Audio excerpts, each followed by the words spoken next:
वसुतं देवं कंसचाणूरमर्दनं देवगे परमानन्दं कृष्णं वन्दे जगद्गुरुं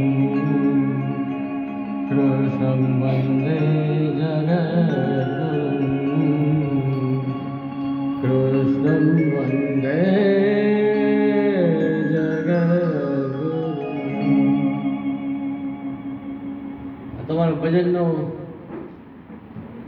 જે આપે શ્લોક તો બહુ સરસ સંગીત સાથે બોલ્યા છે. એક નાનકડી કોઈ પણ ઠાકોરજીની ધૂન કે જે કંઈ બસ બધાને આનંદ કરાવો આપ, બસ જે કંઈ આપને અનુકૂળ લાગે.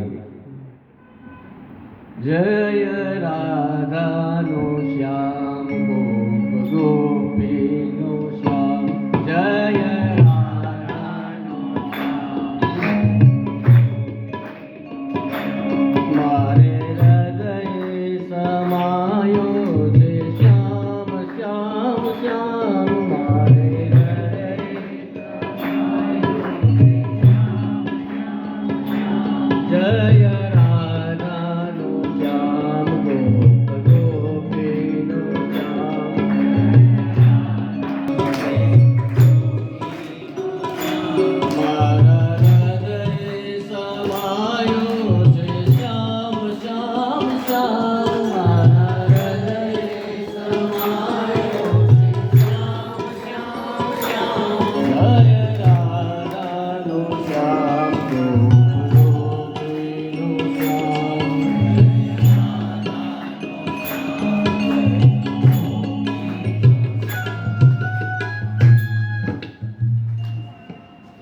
ભગવત નામ તો એવું છે કે ગમે એટલું ગાવે એમાં આનંદ જ આવે. તો એ પ્રકાશભાઈની ઈચ્છા બહુ હતી એટલે ને વ્યસ્તતા તો ઠાકોરજીની કૃપા છે ને તમારો બધાનો પ્રેમ છે. મેઇન વાત એ છે. અમે બધા વ્યસ્ત શું કામ રહીએ, તમે બધા બોલાવી રાખો છો એટલે અમે ફ્રી ના થાય. તો એમાં તમારો જ પ્રેમ છે, એના કારણે વ્યસ્તતા હોય છે. અગત્યનું એ છે કે એ બધી વ્યસ્તતાઓની વચ્ચે પણ અમને આવા તમારા કાર્યક્રમમાં આવવાનું મન થાય, એ તમારા કાર્યક્રમની યોગ્યતા બતાવે છે કે બધા મહાનુભાવો ગમે એટલા વ્યસ્ત હોય છે છતાં પણ એનો યથાશક્ય સમય કાઢીને પણ આ બાળકોને પ્રોત્સાહન આપવા માટે, આ બાળકોને આનંદ એનો વધે એના માટે કે અત્યારથી જ ખરેખર ચેતનાબેને બહુ સારી વાત કરી કે એમના મા બાપને ધન્યવાદ છે. એ બાળકો તો બધા અભિનંદનને પાત્ર છે, જેટલાએ ભાગ લીધો છે તમામને હું ખૂબ ખૂબ અભિનંદન ને શુભકામના આપું છું. પણ સાથે સાથે એમના માતા પિતાને પણ એટલા જ અભિનંદન આપું છું કે તમે આ એકદમ ખરું કામ કરો છો. આપણે કેટલા બધા સિરિયસ હોય, મારું સંતાન, મારું બાળક, એને સારામાં સારું એજ્યુકેશન મળે, એ સારો વ્યક્તિ બને, એના માટેના આપણે પ્રયત્નો, એનું ઘડતર કરીએ. બરોબર, સારા માતા પિતા બધા વિચારવાના છે. પછી 50 ઠેકાણે કે 10 ઠેકાણે બધે તપાસ કરીને એનું સારે ઠેકાણે નક્કી કરીએ, એના લગ્ન કરાવીએ, પછી એને મિલકતમાં આપીએ, જે આપણી પાસે હોય એને આપીએ. બરાબર, એ બધું શા માટે આપણે આટલું ધ્યાન રાખીએ છીએ કે મારા સંતાનનું ફ્યુચર સિક્યોર્ડ થઈ જાય, બરોબર, સેફ થઈ જાય, એ સારી રીતે જીવે, એવું દરેક માતા પિતા વિચારતા હોય. તો પછી મારા વાળા, તમે પોતે જે વાતાવરણમાં, જે માહોલમાં, જે ઘરમાં, જે સંસ્કાર સાથે, જે આપણો સનાતન ધર્મનો સંસ્કાર છે, જે આપણા વૈષ્ણવી સંસ્કાર છે, એની સાથે તમે ઉછરેલા અને મોટા થયેલા, એ આ બધું આપો છો એકદમ સમજી વિચારીને, તો એ બધું એને ક્યાં સુધી કામ લાગશે? એ અહીંયા જ્યાં સુધી આ દુનિયામાં રહેશે ત્યાં સુધી એ બાળકને કામ લાગશે. સમજો વાત, તમારા સંતાનને આ બધી વસ્તુ તમે જે કરો છો ને એ બધી અહીંયા છે ત્યાં સુધી એને કામ લાગશે. પણ જો સાથે એને ધર્મના સંસ્કાર આપી દો કે ધર્મ એના જીવનમાં આપી દો, તો તમે એના આ જીવન પૂરતું જ નહીં, એના પછીનું કામ પણ તમે કરો છો. સમજ્યા વાત? તો જો ખરા માતા પિતા હોય, આપણે ખરા પેરેન્ટ્સ હોય, તો સાચું હિત આપણા સંતાનનું આપણે વિચારવું જોઈએ. તો ખાલી લૌકિક જ નહીં પણ એની સાથે આધ્યાત્મિક, અલૌકિક, આધ્યાત્મિક એ પણ વિચારીએ કે એની એ યાત્રા પણ સુખદ થાય.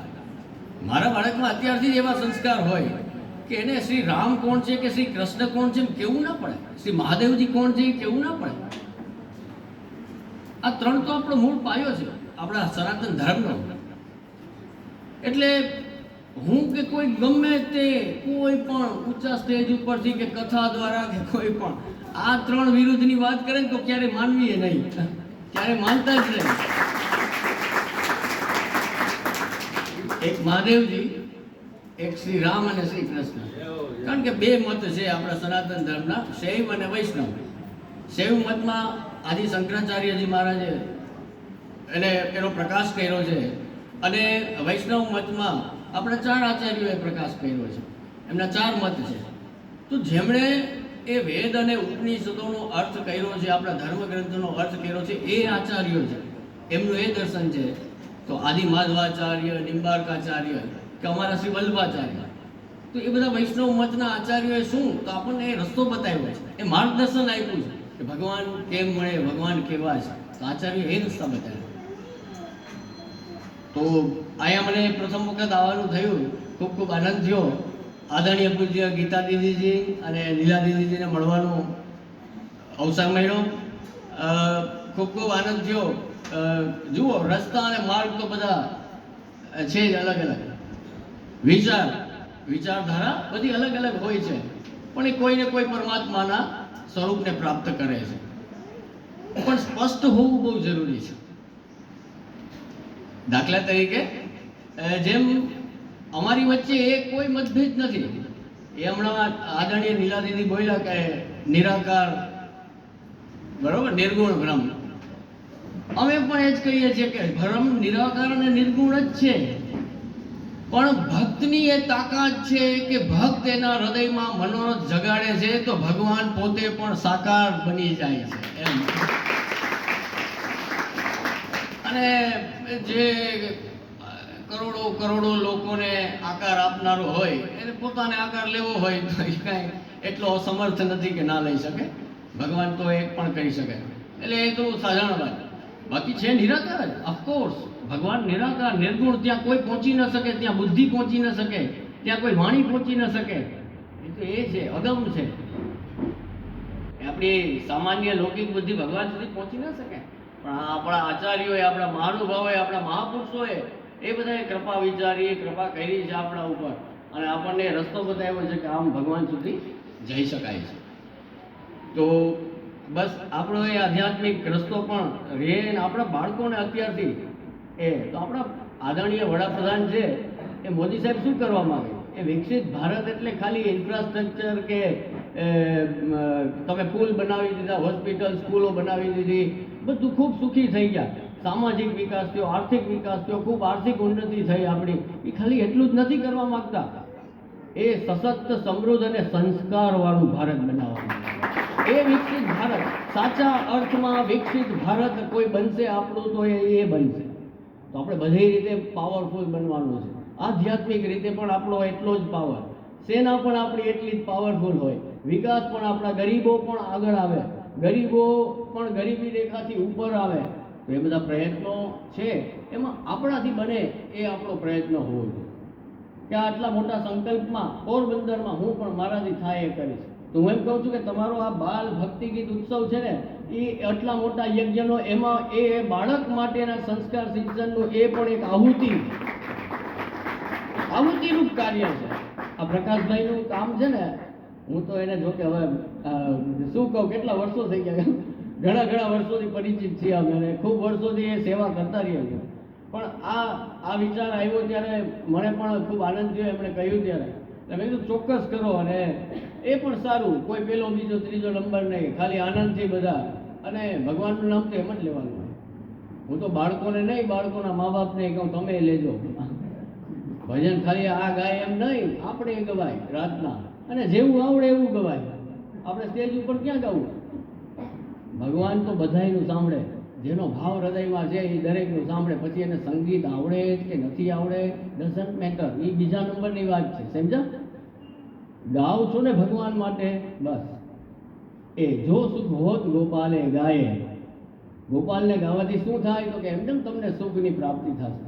નંદ મહોત્સવમાં આપણે ત્યાં કોઈ નાચે, બરાબર ને, હવેલીમાં નંદ મહોત્સવ થાય, કથામાં નંદ મહોત્સવ થાય, ભાગવત કથામાં નંદ મહોત્સવ થતા હોય, રાસ થતા હોય, કીર્તન થતા હોય, તો એમાં માણસ એને બધું ભૂલી જાય હો. ત્યારે બધું ભૂલીને ત્યારે નાચી એ નાચી લે ને તો તમારે એમને સ્ટ્રેસ રિલીઝનું કામ થઈ ગયું લ્યો. પણ ખાલી એ સ્ટ્રેસ રિલીઝ જ નથી, મારું કહેવાનું એ છે સામાન્ય કે સાધારણ સ્ટ્રેસ રિલીઝનું કામ નથી. તમે ત્યારે ભગવાનની સ્તુતિ કરો છો, એ ભગવાનની ભક્તિ કરો છો. તો આટલી મોટી કૃપા છે આ ભજનો દ્વારા.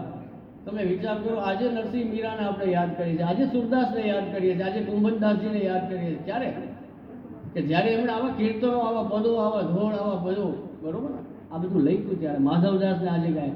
જ્યારે ભલે 500-600 વર્ષ થઈ ગયા, એટલે સદીઓ હોઈ ગઈ, પણ આજે નરસિંહનું એક ભજન કોઈ ગાય, અખિલ બ્રહ્માંડમાં એક તું શ્રી હરિ. તો વિચારો તમે, આજે આપણે યાદ કરીએ છીએ ને, તો એ યાદ આનંદ છે. ભક્તને ક્યારેય પણ બધા યાદ કરે. તો આપણે જે સમૃદ્ધ વારસો આપણને મળ્યો છે, બસ એને જાળવી રાખીએ અને એને આગળ કેમ લઈ જાય. તમને દુઃખની વાત કહું, ખરેખર સનાતન ધર્મી તરીકે આપણને મનમાં, મને તો બહુ દુઃખ થયું. આપણે રામ મંદિર નિધિ અહીંયા થતી હતી ત્યારે એવા પણ લોકો આપણા જ સમાજમાંથી બોલનારા હતા કે હવે મંદિર માટે થોડી કંઈ ખર્ચા કરે. 600 વર્ષ પછી વિચાર કરો તમે, અને જન્મભૂમિ છે, જન્મભૂમિ આપણા ભગવાન આરાધ્ય શ્રી રામની જન્મભૂમિમાં આટલા સંઘર્ષ પછી આવો ઇતિહાસ છે. એ પછી આપણને મંદિર મળે છે ને, એ બને છે ને, એમાં કોઈને કાંઈ પોતાની આહુતિ અમે આપ્યું છે, બધાએ આપ્યું, કોઈએ કાંઈ આ નિધિનો કાર્યક્રમ હતો ત્યારની વાત કરું. વિચાર કરો તમે, તો આપણા માટે શરમજનક કહેવાય. મારો સનાતની તરીકે આપણા માટે શરમજનક. મંદિર બનશે ને તો આપણે તો હવે હમણાં 70, 80, 90 જે લખાય છે જીવશું એ, બરાબર. પછી નહીં, પછી આપણી આવનારી પેઢી, પછી બીજી નેક્સ્ટ જનરેશન, પછીની પેઢી, 5 કે 10 પેઢી પછી આ મંદિર બનેલું હશે ને, તો ત્યારે પણ એ ધર્મની ધ્વજા અહીંયા લહેરાતી હોય છે. 10 પેઢી પછી એ મંદિર બનેલું હશે, તો મંદિર જ નહીં હોય તો આપણી આવનારી પેઢીને શું કહેશું આપણે કે રામ કોણ હતા, કૃષ્ણ કોણ હતા? આપણા બાળકને શીખવાડવું ના પડે. ખૂબ વિકાસ કરો, ખૂબ એને ભણાવો, ખૂબ એજ્યુકેટેડ કરો, ખૂબ એને મોટો માણસ બનાવો, પણ સાથે સાથે તું સનાતની છે એ રામકૃષ્ણથી અજાણ્યો ના હોવો જોઈએ, મહાદેવજીથી અજાણ્યો ના હોવો જોઈએ, બરોબર ને? એ આપણે ધર્મથી અજાણ્યો ના હોવો જોઈએ. એ દરેક માતા પિતાની પવિત્ર ફરજ કયો, એનું હિત વિચારો, જે કાંઈ કયો એ છે. તો વિશેષ કાંઈ નહીં કહેતા, અમારે હજી 2-3 જગ્યાએ છે, એટલે અમુક રવિવાર એવા હોય અને રવિવારે ગામ ફ્રી હોય ને અમે બધા બિઝી હોય, એવું. એટલે વધારે સમય લીધા, પણ મારો ખૂબ હૃદયનો રાજીપો વ્યક્ત કરું છું. પ્રકાશભાઈને તો દર વખતે એને 360 દિવસના આશીર્વાદ છે ભેગા અહીંયા, કારણ કે એની આખું વર્ષ નિરંતર એમની સેવા યાત્રા ચાલુ છે. અવારનવાર સત્સંગ તો એમના ક્યારેય બંધ થતા જ ના હોય છે, અને સાથે સાથે આવા નવતર કાર્યક્રમો દ્વારા પણ એવો સક્રિય રહે છે. તો એમના ઉપર ઘણી કૃપા બતાવે છે. એમના ધર્મપત્ની એમને પણ અભિનંદન. હું એમને ઘણી વખત હસતો કે તમે સપોર્ટ કરો તો એ સેવા કરી શકો. એ ના પાડી દે ને કે ઘરની બહાર નીકળવાનું નથી, તો પ્રકાશભાઈ પછી ક્યાં આવે? એટલે પરિવારના સપોર્ટથી, ફેમિલીના સપોર્ટથી હંમેશા સેવાના કામ થતા હોય છે. તો એ પરિવારને પણ ધન્યવાદ છે કે પોતાનો કોઈ સ્વજન હોય એને એ કામ કરવા દે છે, ગામ માટે, સમાજ માટે, ધર્મ માટે, ગાયો માટે. બહુ આનંદ થયો. ફરીથી ખૂબ આશીર્વાદ અને શુભકામનાઓ સાથે વિરામ. જે શ્રી આપ